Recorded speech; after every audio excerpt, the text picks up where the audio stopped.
കഴിഞ്ഞ ദിവസം യൂട്യൂബ് വഴി ഞാനൊരു വീഡിയോ പുറത്തുവിട്ടിരുന്നു. അടുത്ത കാലത്ത് പുറത്തിറങ്ങിയ കൽക്കി എന്ന സിനിമയുടെ കഥയും മഹാഭാരതത്തിൻ്റെ കഥാവസ്തുവും തമ്മിലുള്ള ഒരു താരതമ്യമായിരുന്നു അതിലൂടെ നടത്തിയത്. അതിന് നിരവധി പേര് പ്രോത്സാഹന ജനകമായ അഭിപ്രായങ്ങൾ പറഞ്ഞു. ചിലർ ഒട്ടേറെ സംശയങ്ങളും എന്നോട് ചോദിച്ചിട്ടുണ്ടായിരുന്നു. അതുകൊണ്ടാണ് ഇന്ന് ഈ വീഡിയോ ഞാൻ പുറത്തുവിടുന്നത്. മഹാഭാരതത്തിലെ കർണൻ എന്ന കഥാപാത്രത്തെക്കുറിച്ചാണ് സംശയങ്ങൾ ഏറെയും വന്നിട്ടുള്ളത്. അതുകൊണ്ട് ആ ഗ്രന്ഥത്തിൽ കർണൻ എന്ന കഥാപാത്രത്തിൻ്റെ പ്രാധാന്യം എന്താണ് എന്ന് വിശദീകരിക്കുകയാണ് ഞാൻ ഉദ്ദേശിക്കുന്നത്. കർണൻ വാസ്തവത്തിൽ മഹാഭാരതത്തിൽ ഒരു സങ്കീർണമായ വ്യക്തിത്വത്തിൻ്റെ ഉടമയായിട്ട് കാണാൻ സാധിക്കും. അദ്ദേഹത്തിൻ്റെ ജനനം സൂര്യൻ്റെയും കുന്തിയുടെ മകനായിട്ടാണെങ്കിലും അദ്ദേഹത്തിൻ്റെ കർമ്മങ്ങൾ ഓരോന്നും ജീവിതത്തിൽ അത് കടുത്ത പാപകർമ്മങ്ങൾ ചെയ്യുന്ന ധർമ്മവിരുദ്ധമായ ആചരണങ്ങൾ ചെയ്യുന്ന ഒരു വ്യക്തിയായിട്ടാണ് നമുക്ക് മഹാഭാരതത്തിൽ വ്യാസഭാരതത്തിൽ നമുക്ക് കാണാൻ സാധിക്കുക. പിന്നീട് വന്ന കവിതകളും സാഹിത്യകൃതികളും ഒന്നും തന്നെ ആസ്പദമാക്കിയിട്ടല്ല ഇത് പറയുന്നത്. അതൊക്കെ തന്നെ സ്വതന്ത്രമായ ചില കൃതികൾ മാത്രമാണ്. വ്യാസമഹാഭാരതത്തിൽ അങ്ങനെയല്ല എന്ന് ആദ്യമേ പറയാം. വ്യാസൻ്റെ മഹാഭാരതത്തിൻ്റെ ആദ്യ ഭാഗത്ത് തന്നെ ഈ ഗ്രന്ഥത്തിൽ ആരാണ് ധർമ്മത്തിൻ്റെ വക്താക്കൾ, ആരാണ് അധർമ്മത്തിൻ്റെ വക്താക്കൾ എന്ന് വ്യാസൻ കൃത്യമായി പറഞ്ഞിട്ടുണ്ട് 2 ശ്ലോകങ്ങളിലായിട്ട്. അതിൽ ദുര്യോധനോ മന്യുമയോ മഹാദ്രുമ കർണസ്കന്ധ ശകുനിസ്തസ്യ ശാഖാഹ ദുശാസനെ പുഷ്പഫലേ സമൃദ്ധേ മൂലം രാജാ ധൃതരാഷ്ട്ര ഓമനീഷി എന്ന ശ്ലോകത്തിൽ ദുര്യോധനൻ മന്യുവാകുന്ന മഹാവൃക്ഷമാണ്, ക്രോധമാകുന്ന ഉഗ്രവൃക്ഷമാണ്, മത്സരത്തിൻ്റെ വിദ്വേഷത്തിൻ്റെ വൃക്ഷമാണ്. ആ വൃക്ഷത്തിൻ്റെ സ്കന്ധം, അതിൻ്റെ തായ്തടിയാണ് കർണൻ. ആ ദുശാസനൻ അതിൻ്റെ പുഷ്പഫലങ്ങളാണ്, ശകുനി അതിൻ്റെ ശാഖകളാണ്, അതിൻ്റെ തായ് വേര് ബുദ്ധിശൂന്യനായ ധൃതരാഷ്ട്രരാണ് എന്ന് പറഞ്ഞുകൊണ്ടാണ് തുടങ്ങുന്നത്. അധർമ്മത്തിൻ്റെ പ്രതീകമായിട്ടുള്ള ആളുകളെ അവതരിപ്പിക്കുമ്പോൾ ദുര്യോധനൻ എന്ന മഹാവൃക്ഷത്തിൻ്റെ മന്യുമയ വൃക്ഷത്തിൻ്റെ തായ്തടിയാണ് കർണൻ എന്ന് പറഞ്ഞിട്ടുണ്ട്. മറുഭാഗത്ത് യുധിഷ്ഠിരോ ധർമ്മമയോ മഹാദ്രുമ എന്ന് പറയുന്നുണ്ട്. യുധിഷ്ഠിരൻ ധർമ്മസ്വരൂപമാകുന്ന വൃക്ഷമാകുന്നു. അവിടെ പാർത്ഥസ്കന്ധ ഭീമസ്കന്ധ അർജുനസ്തസ്യ ശാഖാഹ, അതിൽ ഭീമൻ അതിൻ്റെ തായ്തടിയാണ്, അർജുനൻ അതിൻ്റെ ശാഖകളാകുന്നു. മാദ്രീസുതോ പുഷ്പഫലേ സമൃദ്ധേ, നകുല സഹദേവന്മാർ അതിൻ്റെ പുഷ്പഫലങ്ങളാണ്. അതിൻ്റെ വേര് ആരാണ്?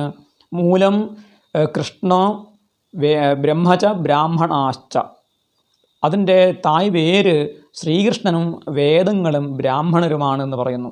അപ്പോൾ ഇവിടെ 2 വിഭാഗങ്ങളെ കൃത്യമായി പറഞ്ഞിരിക്കുന്നു. അപ്പോൾ ദുര്യോധനനാകുന്ന അധർമ്മ വൃക്ഷത്തിൻ്റെ തായ്തടിയാണ് കർണൻ എന്ന് ആദ്യമേ പറഞ്ഞിരിക്കുന്നു. അങ്ങനെ ആണോ എന്ന് നോക്കാം. കർണൻ വാസ്തവത്തിൽ ജനിച്ചത് കുന്തിയുടെ മകനായിട്ടാണ് എന്ന് പറഞ്ഞു. കുന്തിക്ക് ദുർവാസാവ് എന്ന മഹർഷിയുടെ വരഫലമായിട്ട് ദേവന്മാരെ ഇഷ്ടം പോലെ ആഹ്വാനം ചെയ്ത് അവരിൽ നിന്നും പുത്ര ലാഭമുണ്ടാകും എന്നാണ് വരം നേടിയിട്ടുള്ളത്. ആ വരം പരീക്ഷിക്കാൻ വേണ്ടിയിട്ട് ചെറിയ പ്രായത്തിലുള്ള കന്യകയായ ബാലികയായ കുന്തിക്ക് ഒരു കൗതുകം ഉണ്ടാവുകയും ഉദിച്ചു ഉയർന്നു നിൽക്കുന്ന സൂര്യഭഗവാനെ കണ്ടിട്ട് ആ മന്ത്രം പരീക്ഷിച്ച് നോക്കുകയും ചെയ്തു. ബാലചാബല്യമായിട്ടാണ് അത് ചെയ്തു പോയത്. മന്ത്രത്തിൻ്റെ ഫലമായിട്ട് അവിടെ സൂര്യൻ പ്രത്യക്ഷപ്പെടുകയും നീ എന്നിൽ നിന്നും പുത്രനെ സ്വീകരിക്കണമെന്ന് പറയുകയും ചെയ്തപ്പോൾ ബാലികയായ കുന്തി പരിഭ്രമിച്ചു, ഭയന്ന് വിറച്ചു പോവുകയാണ്. അപ്പോൾ സൂര്യൻ അവളെ സമാശ്വസിപ്പിച്ചുകൊണ്ട് പറയുകയാണ്, നിന്നിൽ ഞാൻ പുത്രോത്പാദനം ചെയ്തു കഴിഞ്ഞാലും നിനക്ക് കന്യകാത്വം നഷ്ടപ്പെടുകയില്ല എന്ന് ഞാൻ വരം തരാം. അതുപോലെ നീ എന്നെ തിരിച്ചയക്കുകയാണെങ്കിൽ അതുകൊണ്ട് നിനക്ക് നാശമുണ്ടാകും, നിനക്ക് വലിയ ദോഷമുണ്ടാകും, നിൻ്റെ വംശത്തിനും നാശമുണ്ടാകും എന്ന് പറഞ്ഞ് ഒരു ഭീഷണി മുഴക്കുന്നു, ഒരു പ്രലോഭനവും നൽകുന്നു. ആ ഭീഷണിയുടെ ഫലമായിട്ട് കുന്തി മനസ്സോടുകൂടി സൂര്യൻ്റെ ഇംഗിതത്തിന് വഴങ്ങേണ്ടി വരികയും അങ്ങനെ ജനിക്കുന്ന തേജസ്വിയായ ആ പുത്രനെ, കവചകുണ്ടലങ്ങളോടുകൂടി ജനിച്ച പുത്രനെ എന്തു ചെയ്യണമെന്ന് ആലോചിച്ച്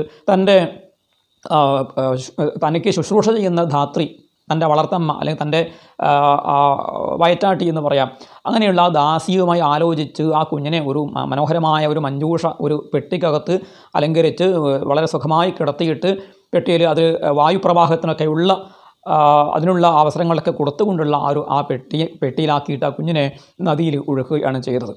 അപ്പോൾ ജന്മനാ തന്നെ ദിവ്യ ശിശുവായിട്ടുള്ള അല്ലെങ്കിൽ ദിവ്യനായ സൂര്യപുത്രൻ ജനിച്ചിട്ടുള്ള കുഞ്ഞിന് ദീർഘായുസ് ഉണ്ട് എന്ന് അറിഞ്ഞുകൊണ്ട് തന്നെയാണ് കുന്തി ആ കുഞ്ഞിനെ പുഴയിൽ ഒഴുക്കുന്നത്.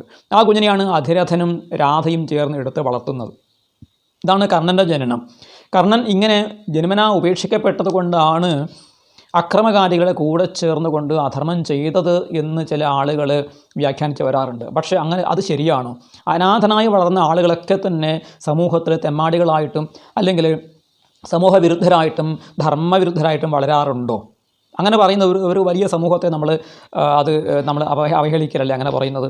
അമ്മയില്ലാത്ത അച്ഛനില്ലാത്ത മക്കളൊക്കെ തന്നെ തെമ്മാടികളാണോ എന്ന് നമ്മൾ ചിന്തിക്കണം. എന്ന് മാത്രമല്ല, ഈ കുന്തിദേവിയും സ്വന്തം അച്ഛൻ്റെയും അമ്മയുടെയും പരിചരണത്തിലല്ല വളർന്നത്. കുന്തിയുടെ അച്ഛനായ ശൂരസേനൻ ഈ കന്യകയെ തൻ്റെ സുഹൃത്തായ കുന്തിഭോജന് ദാനമായിട്ട് ദത്ത് ആയിട്ട് നൽകുകയാണ് ചെയ്തത്. അങ്ങനെ നോക്കിയാൽ കുന്തിയും ഒരു തരത്തിൽ അനാഥയല്ലേ? അതുപോലെ കുന്തിയുടെ മക്കളായ 3 ആളുകൾ, ഭീമ, അർജുന, യുധിഷ്ഠിരന്മാർ 3 പേരും ചെറിയ പ്രായത്തിൽ അച്ഛൻ മരിച്ചു പോയ കുട്ടികളാണ്. ചെറിയ പ്രായത്തിൽ അച്ഛൻ പാണ്ഡു മരിച്ചുപോയി എന്ന് വെച്ച് ആ പാണ്ഡവന്മാർ ധർമ്മവിരുദ്ധരായിട്ട് വളർന്നില്ല. ഇതുപോലെ മഹാഭാരതത്തിലും പുരാണങ്ങളിലും നിരവധി ഉദാഹരണങ്ങൾ നമുക്ക് കാണാൻ സാധിക്കും. ശകുന്തള എന്ന് പറയുന്ന കഥാപാത്രം ജനിച്ച ഉടനെ തന്നെ അമ്മയും അച്ഛനും മേനകയും വിശ്വാമിത്രനും ഉപേക്ഷിച്ച് പോയി. പക്ഷികളാണ് ആ കുഞ്ഞിനെ വളർത്തിയത്. എന്നിട്ട് ശകുന്തളയുടെ സ്വഭാവത്തിന് വല്ല വൈജാത്യവും വന്നു ചേർന്നിട്ടുണ്ടോ? നല്ല സ്വഭാവമുള്ള, ധർമ്മബോധമുള്ള, മനുഷ്യത്വമുള്ള ഒരു ആളായിട്ടാണ് ശകുന്തളയെ നമുക്ക് വ്യാസഭാരതത്തിൽ കാണാൻ സാധിക്കുക. ശ്രീകൃഷ്ണൻ്റെ കാര്യമാണ്. ശ്രീകൃഷ്ണൻ ജനിച്ച ഉടനെ തന്നെ അച്ഛനും അമ്മയും ഉപേക്ഷിച്ചു. അച്ഛൻ അദ്ദേഹത്തെ ആ ഗോകുലത്തിൽ ഗോപന്മാർ പശുക്കളെ മെച്ച് നടക്കുന്ന ഇടയന്മാർ താമസിക്കുന്ന ആ വ്രജഭൂമിയിൽ ചെന്ന് ഉപേക്ഷിച്ചിട്ട് വരികയാണ് ചെയ്തത്. അവിടെ നന്ദ യശോദമാരുടെ വാത്സല്യം കൊണ്ട് വളർന്ന ശ്രീകൃഷ്ണ ഭഗവാൻ ധർമ്മസംരക്ഷകനായിട്ടാണ് പ്രത്യക്ഷപ്പെട്ടത്.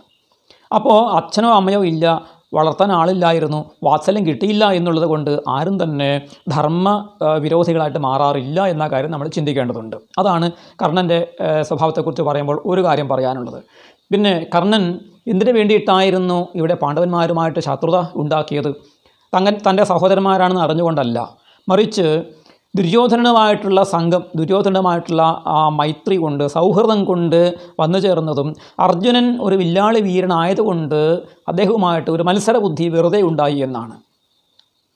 ആ ദുര്യോധനാദികൾ പാണ്ഡവന്മാരെ വധിക്കാൻ വേണ്ടിയിട്ട്, പ്രത്യേക ഭീമനെ വധിക്കാൻ വേണ്ടിയിട്ട് വിഷം കൊടുത്ത് ഗംഗാനദിയിൽ താഴ്ത്തി കൊല്ലാൻ ശ്രമിച്ച സമയത്തും അതിനുശേഷം നിരവധി രൂപത്തിൽ പല രീതിയിൽ പാണ്ഡവന്മാരെ കൊല്ലാൻ ശ്രമിച്ചപ്പോഴൊക്കെ തന്നെ കർണൻ ദുര്യോധനൻ്റെ സന്തത സഹചാരിയായിട്ട്, ഉപദേഷ്ടാവായിട്ട് ഉണ്ടായിരുന്നു, ശകുനിയും ഉണ്ടായിരുന്നു. ഏവം ദുര്യോധന കർണ ശകുനിശ്ചാപി സൗബല അനേകൈരഭ്യുപായൈസ്താൻ ജിഘാംസന്തി സ്മ പാണ്ഡവാൻ എന്ന് വ്യാസൻ പറയുന്നു. ദുര്യോധനും കർണനും ശകുനിയും പല ഉപായങ്ങളിലൂടെ ചെറിയ പ്രായത്തിൽ തന്നെ പാണ്ഡവരെ വധിക്കാൻ വേണ്ടി ആഗ്രഹിച്ചു, അതിനുവേണ്ടിയുള്ള ആസൂത്രണങ്ങൾ ചെയ്തു എന്ന് പറയുന്നുണ്ട്. വാരണാവതത്തിൽ അവർക്ക് അരക്കില്ലം പണി കഴിപ്പിച്ച് അതിന് അഗ്നിക്കിരയാക്കിയിട്ട് അവരെ കൊല്ലാൻ വേണ്ടി ശ്രമിച്ചപ്പോഴും കർണൻ ദുര്യോധനൻ്റെ സഹായിയായിട്ട് കൂടെ ഉണ്ടായിരുന്നു. അങ്ങനെ ആ കർണൻ ഒരു കാരണവുമില്ലാതെ സ്പർദ്ധമാനസ്തു പാർത്ഥേന സൂതപുത്രോത്യമർഷണ ദുര്യോധനം സമാശ്രിത്യ സോവമന്യത പാണ്ഡവാൻ. അർജുനനോടുള്ള സ്പർദ്ധ കൊണ്ട് മാത്രം സൂതപുത്രനായ ഈ കർണൻ ദുര്യോധനനെ ആശ്രയിച്ചുകൊണ്ട് പാണ്ഡവന്മാരെ അവമാനിച്ചുകൊണ്ടിരുന്നു. അവമന്യത പാണ്ഡവാൻ. അവമന്യത എന്ന് വെച്ചാൽ അവമാനിച്ചു എന്നാണ്. പക്ഷേ നമ്മൾ കേട്ട കഥകളിലൊക്കെ തന്നെ, ഈ കൃത്രിമമായി കെട്ടിച്ചമച്ച കഥകളിലൊക്കെ തന്നെ പറയുന്നത് എന്താണ്? പാണ്ഡവന്മാർ കർണനെ അവമാനിച്ചു എന്നാണ് നമ്മൾ പറഞ്ഞു കേട്ട് വരാറുള്ളത്. അത് ഒരു വലിയ വൈപരീത്യമാണ്. മഹാഭാരതത്തെക്കുറിച്ച് പ്രചരിപ്പിക്കപ്പെട്ട ഒരു വലിയ അസത്യമാണ്. വാസ്തവത്തിൽ അപമാനിക്കപ്പെട്ടത് എപ്പോഴും പാണ്ഡവന്മാരായിരുന്നു എന്ന് ഇവിടെ വ്യാസൻ പറയുന്നു. അങ്ങനെ ഏതൊക്കെ രീതിയിലും പാണ്ഡവന്മാരെ നശിപ്പിക്കാൻ വേണ്ടി കൂട്ടുനിന്ന ആ കർണൻ, അദ്ദേഹത്തിന് എവിടെയെങ്കിലും അപമാനമുണ്ടായിരുന്നോ, അവഹേളന സഹിക്കേണ്ടി വന്നിരുന്നോ? അങ്ങനെ വന്നതായിട്ട് എവിടെയും പറയുന്നില്ല. നേരെ മറിച്ച് തിരിച്ച് അദ്ദേഹം ചെയ്തിട്ടുണ്ട്. ഇവിടെ അർജുനനുമായിട്ട് അദ്ദേഹത്തിൻ്റെ ആ ഒരു മത്സരത്തിന് കാരണം എന്താണ്? അർജുനൻ്റെ ജനനം തന്നെ ദിവ്യമായൊരു ജനനമായിരുന്നു എന്ന് പറയുന്നു. അർജുനൻ ഇന്ദ്രനിൽ നിന്നും മകനായിട്ട് കുന്തിക്ക് ലഭിക്കുന്നതിന് മുമ്പ് പാണ്ഡു മഹാരാജാവ് ഒറ്റക്കാലിൽ നിന്നുകൊണ്ട് തീവ്രമായ തപസ് ചെയ്തു. ഇന്ദ്രനെ തപസ് ചെയ്തതിൻ്റെ ഫലമായിട്ട് ലോകരക്ഷകനായിട്ടും ധർമാത്മാവായിട്ടും അതുപോലെ ലോകൈക ധനുർധരനായിട്ടുമുള്ള പരാക്രമിയായ സർവ്വഗുണങ്ങളും തികഞ്ഞ ഒരു പുത്രൻ ഉണ്ടാകുമെന്ന് വരം നേടിയിട്ടാണ് ഇന്ദ്രൻ അനുഗ്രഹിക്കുന്നത്. ആ ഇന്ദ്രൻ്റെ വരം നേടിയിട്ടാണ് പാണ്ഡുവിനും കുന്തിക്കും ഈ അർജുനൻ എന്ന മകനുണ്ടാകുന്നത്. അർജുനൻ ജനിച്ച സമയത്ത് ആ ശതശൃംഗം എന്ന പർവ്വതത്തിൽ ദേവന്മാർ പുഷ്പവൃഷ്ടി ചെയ്തു.